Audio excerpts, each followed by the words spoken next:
জুলাই যোদ্ধাদেরকে আমরা হারিয়ে যেতে দিব না। আমরা সকাল থেকে এখন পর্যন্ত প্রচুর মানে এক কথায় বলে যে যুদ্ধ করছি, যুদ্ধের মতো একটা জিনিস, যুদ্ধ করছি, প্রচুর চেষ্টা করছি, এখন আমরা সফল হয়েছি। এই মানে আনন্দ, এটা কেমন আনন্দ বলতে পারবো না, মানে বোঝানোর মতো না কেমন আনন্দ। এখনো আসবে, জামিন মঞ্জুর হয়েছে, আমরা সে অপেক্ষা আছি।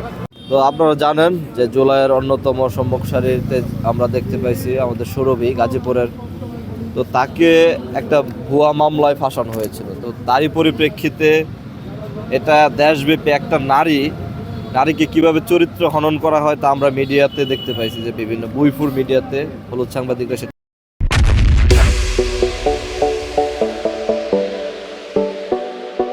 দিয়েছিল। ঠিক তারই পরিপ্রেক্ষিতে আমাদের যারা গাজীপুরের ছিল, জুলাইয়ের সম্মুখ সারির বশির আহমেদ অপু, নাবিল আল ওয়ালিদ, আরও নাম না জানা অনেকেই, আবার নাম জানা অনেকেই ছিল, সবাই মিলে জিলে আমরা তার পক্ষ অবস্থান নিয়েছি এবং আলহামদুলিল্লাহ কিছুক্ষণ আগে ওনার জামিন হয়েছে।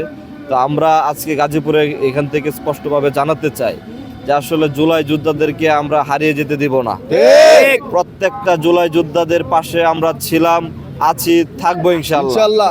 যতক্ষণ পর্যন্ত এই দেশে আমরা বেঁচে আছি, জুলাইয়ের যারা আমরা বেঁচে আছি, কোনো জুলাই যোদ্ধাদেরকে হারাতে আমরা দেব না। তো আজকে শুরু থেকেই আজকে পুরো টাইমটাই আমাদের এই ইয়াতে সুরভির সাথে কি ঘটেছে এই বিষয়গুলোতে প্রত্যক্ষ পরোক্ষভাবে ছিলেন বশির আহমেদ অপু। ওর একটা মিথ্যা মামলায় ফাঁসাইয়া দিছে,